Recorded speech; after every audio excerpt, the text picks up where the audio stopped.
friends, in our previous lecture we have studied about what is corporate finance. Today we have discussed about new topic, that is sources of corporate finance. So our second topic of SP, that is sources of corporate finance. See here, the finance needed by business organization is termed as capital. Every business organization needs certain capital for its activities. A joint stock company, which is a modern form of business organization and being a large undertaking, requires huge capital for business. This huge capital collection or capital formation has special significance in the management of joint stock company. Capital formation is a process of collection of capital from various sources according to financial plan of company. So here first one, what is capital? So when any business invested his amount in its business for starting up or establish the business, so that's called capital. So the finance needed by business organization, म्हणजे ज्या business ऑर्गनायझेशनसाठी फायनान्सची गरज असते त्याच्यामध्ये आपण investment करतो त्याला आपण कॅपिटल म्हणतो. आणि विदाऊट कॅपिटल त्या कंपनीचं कोणत्या प्रकारे बिझनेस होऊ शकत नाही. So every business organisation needs certain capital for its activities.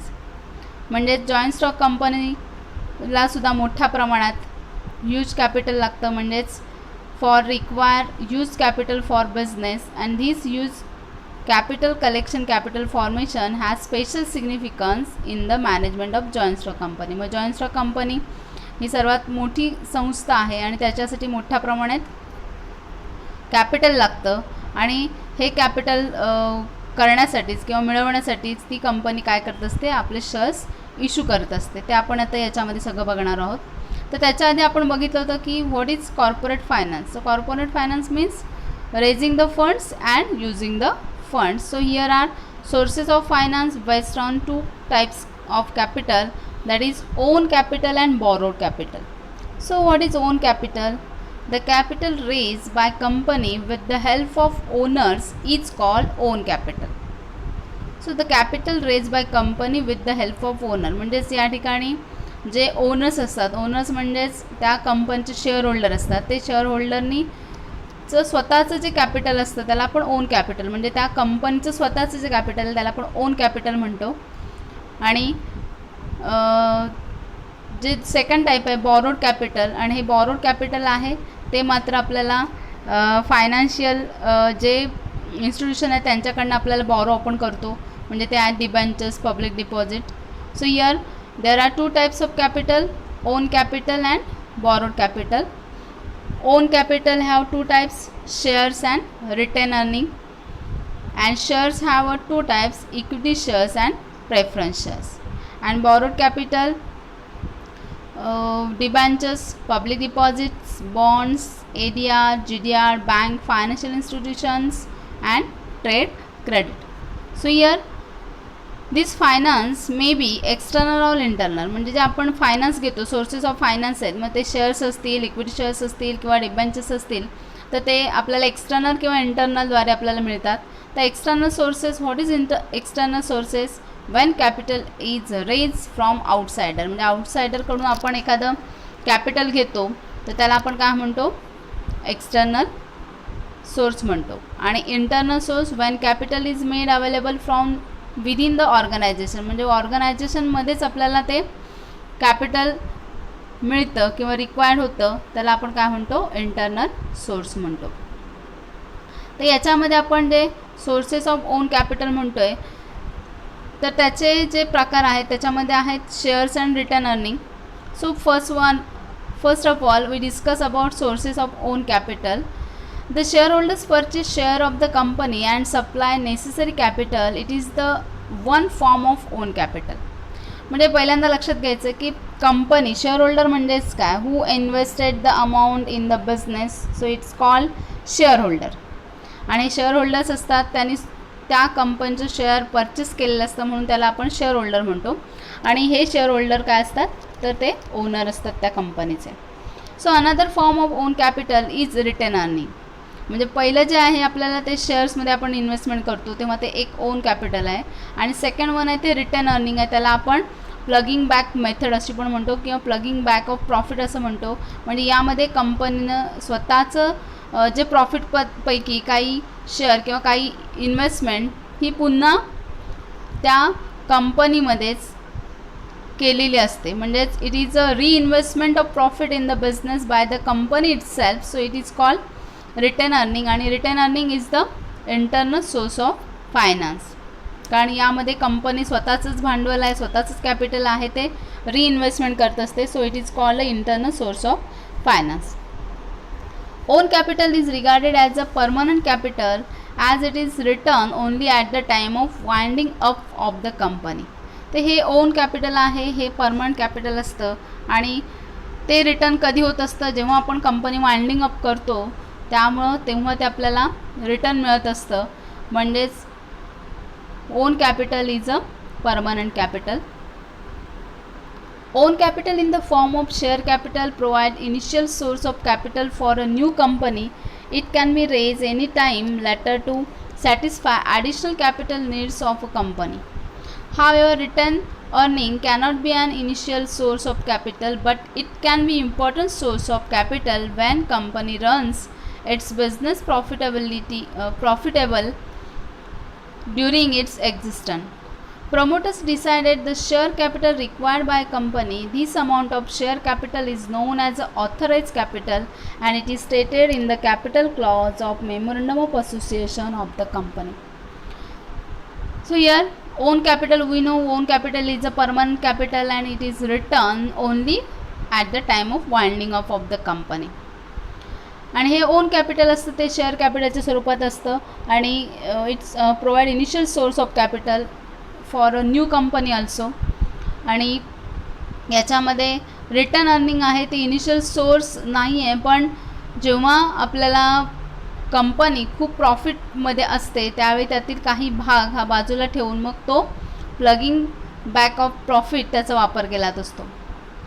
तर प्रमोटर्स जे आहेत त्यांना जेव्हा रिक्वायर्ड कॅपिटल लागतं तेव्हा त्यावेळी ते आपली इन्व्हेस्टमेंट ही शेअर कॅपिटलमध्ये करतात आणि त्याला आपण ऑथोराइज कॅपिटल असं म्हणतो. आणि ह्याचं जो क्लॉज आहे तो मेमोरंडम ऑफ असोसिएशनमध्ये रजिस्टर आहे. तर नेक्स्ट आपल्याला बघायचं आहे what is shares. The term share is defined by section 284 of the Companies Act 2013. Share means a share in the share capital of a company and includes stock. So here, according to the Companies Act 2013, share means what? A share in the share capital of a company and includes stock. म्हणजेच या ठिकाणी share म्हणजे काय, त्या कंपनीचं स्वतःचं capital आणि त्याच्यामध्ये स्टॉक इन्क्लूड असतं. फॉर एक्झाम्पल आपण घेतलं की एखाद्या एक्स पर्सननी समजा 1 लाख कॅपिटल काय केलेलं आहे, स्वतःचं त्याचं 1 लाख कॅपिटल आहे आणि त्याच्यामध्ये तो काय करतो, अजून त्याला 5 लाख एवढं टोटल कॅपिटल लागणार आहे, म्हणजेच त्याला 4 लाख अजून कॅपिटल ची गरज आहे. मग अशावेळी तो काय करतो की स्वतः कंपनीच्या नावाने काय करतो, शेअर इश्यू करतो आणि मग ते 4 लाख इतर जे पर्सन आहेत, इतर जे शेअर होल्डर आहेत त्यांच्याकडून तिघांचौघांकडून ते कॉन्ट्रीब्यूट केलं जातं. म्हणजे त्यांनी शेअर विकले आणि शेअर विकल्यानंतर त्याला 4 लाख रुपये जे आहेत ते इतर कंपन्यांकडून मिळाले. म्हणजे टोटल त्याचं शेअर किती झालं तर 5 लाख असं झालं. मग ते 4 लाखाचे जे डिस्ट्रीब्युशन आहे, कोणी 1 लाख घेतले, कोणी 50,000 घेतले किंवा कोणी अजून 50,000 घेतले, असं डिस्ट्रीब्यूट केलं असेल किंवा त्यांनी घेतले असतील तर त्यातला जो स्मॉल अमाऊंट ऑफ कॅपिटल आहे त्याला आपण शेअर्स म्हणतो. म्हणजे छोट्यात छोटा भाग कॅपिटलचा किंवा कॅपिटलमधला एक छोटासा हिस्सा त्याला आपण शेअर असं म्हणतो. So share is a unit by which the share capital is divided. The total capital of company is divided into small parts and each part is called share. जे आता आपण बघितलंच की small part of the capital, so it is called share and the value of each part or unit is known as a face value. म्हणजे तो जो part 50,000चा त्यांनी खरेदी केला असेल किंवा तो शेअर खरेदी केला असेल तर त्याला आपण फेस व्हॅल्यू पण म्हणतो. Share is a small unit of capital of a company. It facilitates the public to subscribe to the capital in the smaller unit. म्हणजे या ठिकाणी कंपनी काय करत असते, जेव्हा इशू शेअर्स करत असते तेव्हा पब्लिकला सबस्क्राईब करायला सांगते की capital in a small amount. A person can purchase any number of shares as he wishes. A person who purchase shares of a company is non as a share holder or member of the company. म्हणजे या ठिकाणी company जेव्हा आपले shares issue करत असते तेव्हा आपल्यापैकी काही व्यक्ती किंवा काही पर्सन ते शेअर्स खरेदी करतात, परचेस करतात, तेव्हा त्याला आपण शेअर होल्डर म्हणतो किंवा मेंबर ऑफ द कंपनी म्हणतो. तो नेक्स्ट आपल्याला बघायचं आहे. Next very important question. So what is shares and what are the features of shares. तो here are first point, that is meaning. So we know that share is the smallest unit in the total share of a capital. So that is, we know that what is meaning, share is a smaller unit in the total share of a capital, and share means a share in the share of capital of a company, and it includes stock. Second one, ownership. The owner of share is called a shareholder. It shows the ownership of a shareholder in the company. म्हणजेच या ठिकाणी जे share holder आहेत त्यांनी कंपनीचे share खरेदी केले म्हणजे ते ओनर झाले, म्हणजे ते शेअर होल्डर झाले, म्हणजेच त्यांना एक प्रकारे त्या कंपनीची ओनरशिप मिळाली. म्हणजेच जेव्हा कंपनी इश्यू करते शेअर्स आणि शेअर होल्डर्स ते खरेदी करतात तेव्हा ते ओनर होतात. म्हणजे त्यांना शेअर्स खरेदी केल्यानंतर त्यांना शेअर सर्टिफिकेट मिळतं, त्यामुळं they are called owners of the company. Third point, distinctive number. Unless dematerializes, each share has distinct number for identification. It is mentioned in the share certificate. म्हणजे distinct number, प्रत्येक share जो आहे त्याचा एक unique number असतो. 0.002 किंवा 001 असे start होत असतात ते नंबर्स. आणि पहिल्यांदा ते जो शेअर आहे तो फिजिकल फॉर्ममध्ये असतो आणि नंतर तो डिमटेरियलाइज होतो तेव्हा त्याला एक आयडेंटिफिकेशनसाठी डिस्टिंक्ट नंबर दिले जात असतात शेअर सर्टिफिकेटवर, आणि त्या शेअर सर्टिफिकेटवर ते नंबर लिहिलेले असतात. So it is mention in the share certificate. Next one, evidence of title. A share certificate is issued by company under its common seal. It is a document of title of ownership of shares. A share is not any visible thing. It is shown by the share certificate or in the form of demat share. तर याच्या आधी आपण बघितलेलं आहे की share physical फॉर्ममध्ये असतात आणि नंतर मग ते इलेक्ट्रॉनिक फॉर्ममध्ये कन्वर्ट होतात, म्हणजेच ते डिमटेरियलाइज होतात. म्हणजे जेव्हा आपल्याला शेअर खरेदी करायचं असेल तेव्हा पहिल्यांदा आपल्याला डीमॅट अकाउंट ओपन करावं लागतो, म्हणजेच डिमटेरियलायझेशन होतं. म्हणजेच काय होत असतं की तो फिजिकल फॉर्म असतो तो नंतर कन्वर्ट होतो इलेक्ट्रॉनिक फॉर्ममध्ये, आणि इलेक्ट्रॉनिक फॉर्ममध्ये होत असताना त्याला आपण डिमॅटेरियलायझेशन असं म्हणू शकतो किंवा त्याला त्या शेअरला आपण डीमॅट शेअर असं म्हणतो. तर त्या शेअर सर्टिफिकेटवर प्रत्येक कंपनीचे कॉमन सील असतो आणि तो एव्हिडन्स असतो की त्या व्यक्तीने शेअर्स खरेदी केले, त्या व्यक्तीचं नाव त्याच्यावर असतं. म्हणजे he is a owner of this share also, and that share also mention that distinctive number.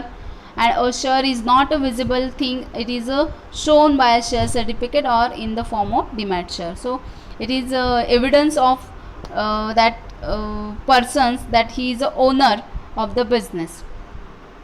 Next one, value of share. Each share has a value expressed in terms of money. There may be a face value, issue price and market value. So face value, this value is written on the share certificate and mentioned in the memorandum of association. म्हणजे जेव्हा आपलं share certificate मिळतं return फॉर्ममध्ये असतं तर त्याच्यावर आपल्याला माहिती आहे की कॉमन सील म्हणजे कंपनीचा शिक्का असतो, आणि त्याचप्रमाणे तो शेअर 100 रुपीजचा आहे की 10 रुपीजचा आहे ते सगळं मेन्शन केलेलं असतं. त्याचप्रमाणे issue price, it is price at which company sell its shares. आणि इश्यू प्राईस म्हणजे ज्या कंपनीने इश्यू केलेले आहेत सेलिंग करताना शेअर्स तर त्याला आपण इश्यू प्राईस असं म्हणतो. नेक्स्ट आपलं market value. This value of share is determined by demand and supply forces in the share market. तर ही जी शेअर मार्केट व्हॅल्यू जी आहे, डिमांड कसं आहे, त्या शेअर्सला डिमांड किती आहे आणि त्याप्रमाणे किती प्रमाणात सप्लाय केलं जाते त्याप्रमाणे ती मार्केट व्हॅल्यू मेन्शन केली जाते किंवा डिटरमाइन केली जाते. नेक्स्ट पॉईंट आपल्याला बघायचं rights. A share confers certain rights on its holders such as right to receive dividend, right to inspect statutory books, right to attend shareholders meetings and right to vote at such meeting etc. म्हणजेच जेव्हा आपण shareholders shares खरेदी करतात तेव्हा shares खरेदी केल्यानंतर company त्यांना dividend देत असते. मग याच्यामध्ये त्यांचा महत्त्वाचा राईट जो आहे टू रिसीव डिव्हिडंड आणि त्याचप्रमाणे स्टॅट्युटरी बुक्स इन्स्पेक्ट करण्याचा अधिकार आहे. त्याचप्रमाणे शेअरहोल्डर्सची जी मीटिंग आहे ती मीटिंग ते अटेंड करू शकतात. त्याचप्रमाणे इतर ज्या जनरल मीटिंग्स असतील त्या सर्व राईट्स हे या शेअरहोल्डर्सला मिळतात. Next point, income. A shareholder is entitle to get a share in the net profit of the company, it is called dividend. म्हणजेच जेव्हा शेअरहोल्डर शेअर्स खरेदी करतात तेव्हा त्यांना डिव्हिडंड दिलं जात असतं. मग हे डिव्हिडंड कुठून मिळतं तर त्या कंपनीला जेव्हा मोठ्या प्रमाणात प्रॉफिट होतं तेव्हा त्या प्रॉफिटमधून किंवा कमी प्रमाणात जरी प्रॉफिट झाला तरीसुद्धा त्या कंपनीला कंपल्सरी डिव्हिडंड हे द्यावं लागत असतं. So it is called a dividend. Next point आहे transferability. The shares of public limited company are freely transferable in the manner provided in the article of association. तर आपल्याला माहीत आहे की there are two types of company, private company and public company. So here the share of public limited company जी आहे ती public company जी आहे ती स्वतः फ्रीली ट्रान्सफरेबल शेअर्स करू शकते आणि हे सगळं मेन्शन आहे किंवा as per the according to the rule of article of association. Next point आपल्याला बघायचं आहे property of shareholder. Share is a movable property of a shareholder. म्हणजेच share is a movable property of a shareholder. म्हणजेच या ठिकाणी जी shares आहेत ते movable आहेत. म्हणजे शेअरहोल्डर जे आहेत त्यांनी शेअर्स खरेदी केल्यानंतर दुसऱ्या व्यक्तीला ते शेअर्स काय करू शकतात, सेल करू शकतात. म्हणून त्याला आपण मुवेबल प्रॉपर्टी असं म्हणतो. And last point that is kinds of shares. So here are two types of shares, that is equity shares and preference shares. And here also these shares, that is equity shares and preference shares. Equity shares have two types, that is equity shares with voting rights and second types, that is equity shares with differential voting rights. And second types, that is preference share, have 8 types of shares, that is cumulative, non-cumulative, preference shares, participating, non-participating preference shares, convertible and non-convertible preference shares, and last that is redeemable and irredeemable preference shares. So this is our second topic, that is sources of capital or sources of corporate finance. There are two types of capital, that is own capital and borrowed capital. And own capital have two types, that is shares and retained earnings. So first we discuss about the shares, what is shares and what are the features of shares. In second lecture or next lecture we have discussed about the equity shares and what are the features of equity shares.